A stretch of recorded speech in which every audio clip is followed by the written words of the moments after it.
Okay guys, welcome back to the channel.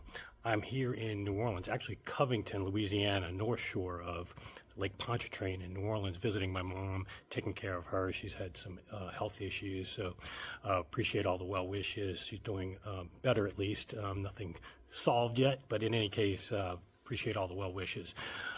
While I'm out here, I'm all behind as usual with my content, so I wanted to try to do a video from here, from her courtyard.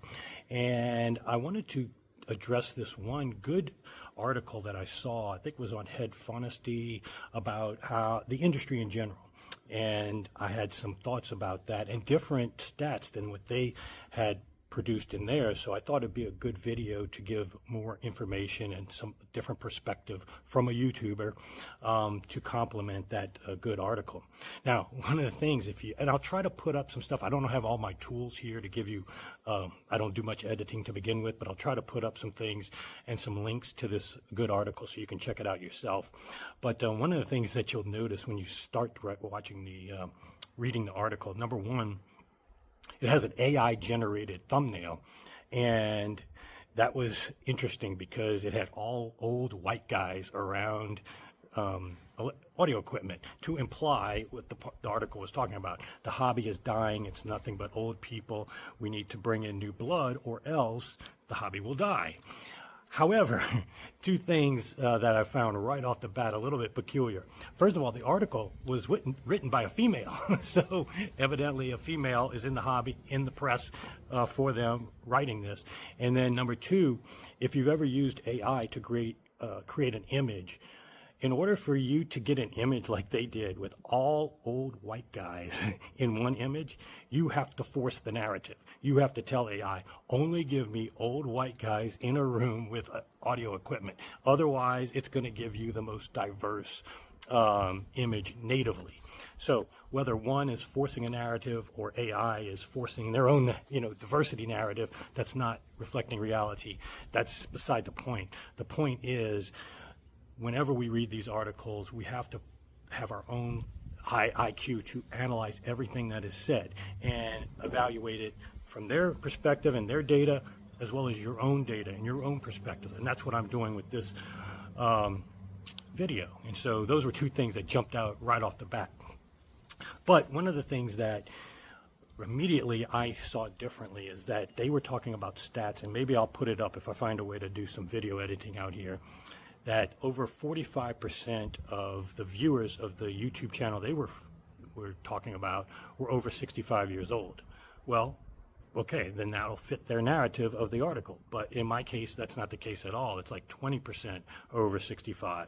And even some of the other stats, I've got a little more variety. Now, it is still heavily weighted to people over 45. And that's what you see at the shows for the most part. So I don't think the point of their article is wrong in generally speaking, but in terms of actual raw data exaggerating from one snapshot, I wanted to give you at least a bit more, at least for me, my snapshot is different. It's not quite as dramatic as they make it seem.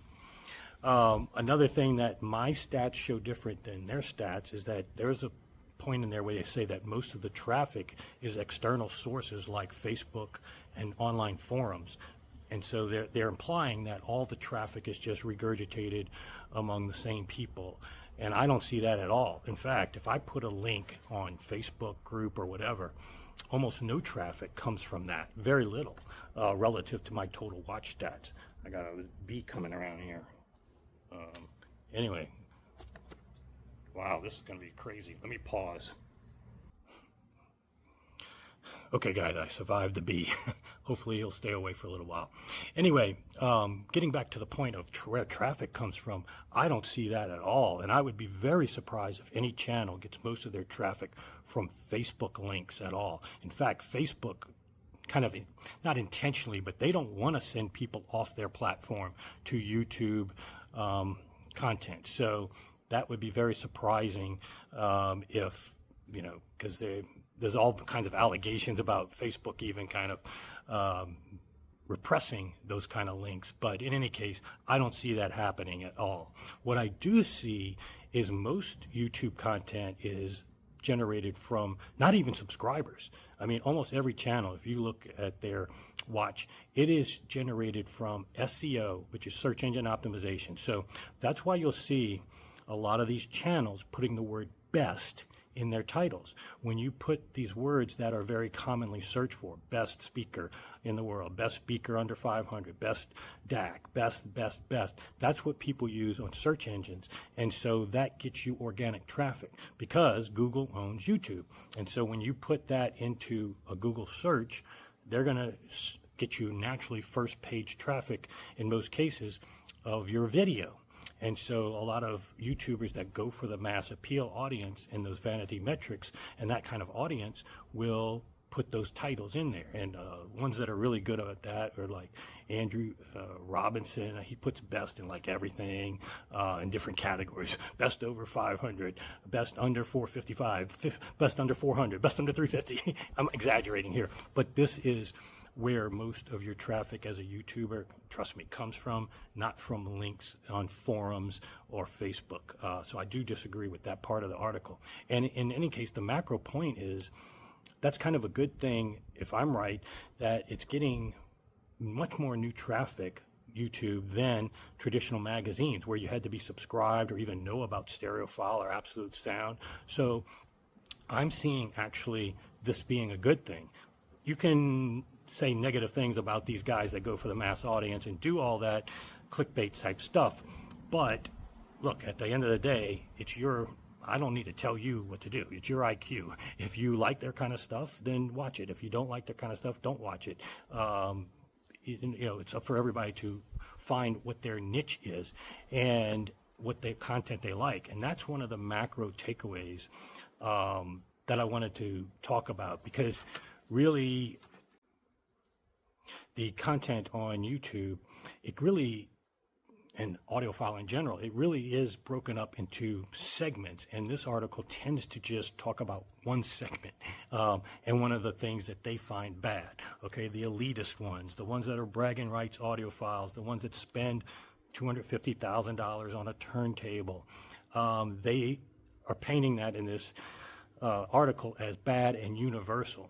But the reality is there's so many channels now, Randy, Cheap Audio Man, he's got a whole big niche that's huge that likes more economical gear and brands that aren't $250,000. Now, a lot of people don't want that gear and think there's much more better value long-term with other stuff. But, he's found an audience there. You've got people that do the bragging rights stuff, that do only really expensive stuff. And then they can promote it on Instagram. They don't mind spending $250,000 because it gives them validation. It gives them whatever they want, just like buying a Rolex and a Ferrari.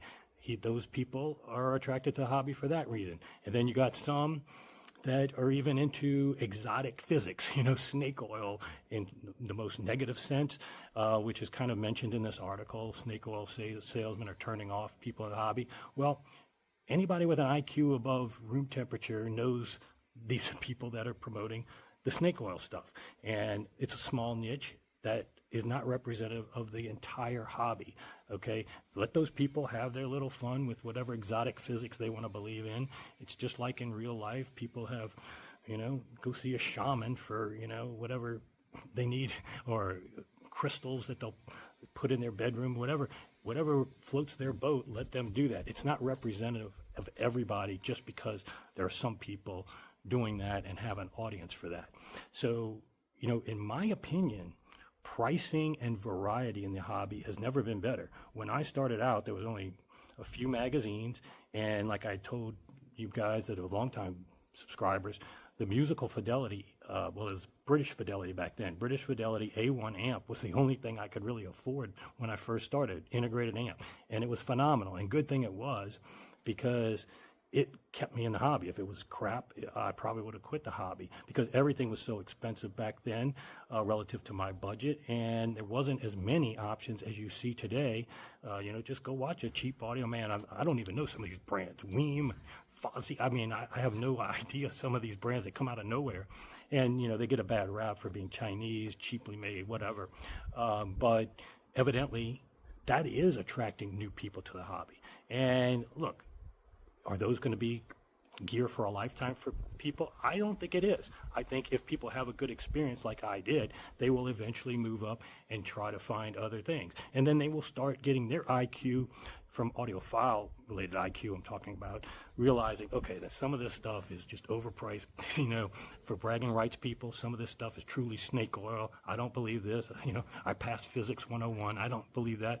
But then they'll find, a Blue Jeans cable here, the GR Research, the mini DSP, gold note, and whatever fits their budget. I think it's never been better in this hobby for attracting all types. And yes, there's still a problem with more males than females, but that's where the Bach has really helped, because it's so dramatic when you get some of these recordings with great spatial cues. You can now bring your neighbors over. You can bring your wife into your system, and now they get it. Now they hear the difference. They hear it clear as day, and it's cool. And I think if you've been a long-time subscriber, you heard Pete the Greek.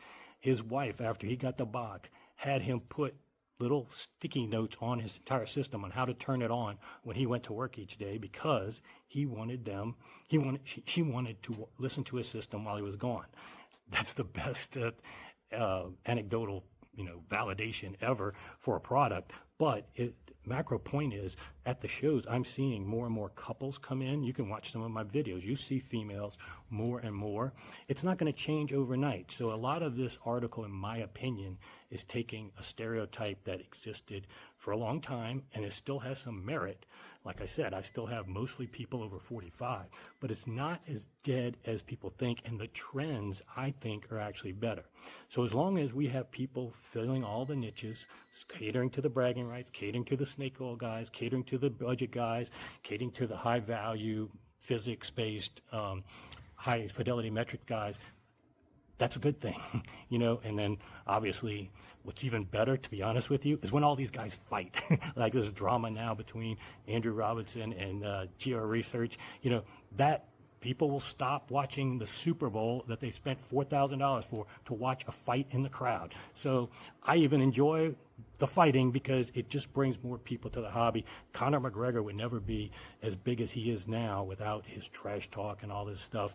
We can all, condemn this as unprofessional, too sensitive, insecure, all those things, and they're all probably true, definitely true in most cases. But it can be enjoyable. It can bring eyes to the hobby. And in the long run, as long as the viewer, you, have an IQ above room temperature, you will find where you want to fit in those groups and what works for you, what you enjoy. And it doesn't matter which one you're in. As long as you're having a good time, it's your money, do whatever you want.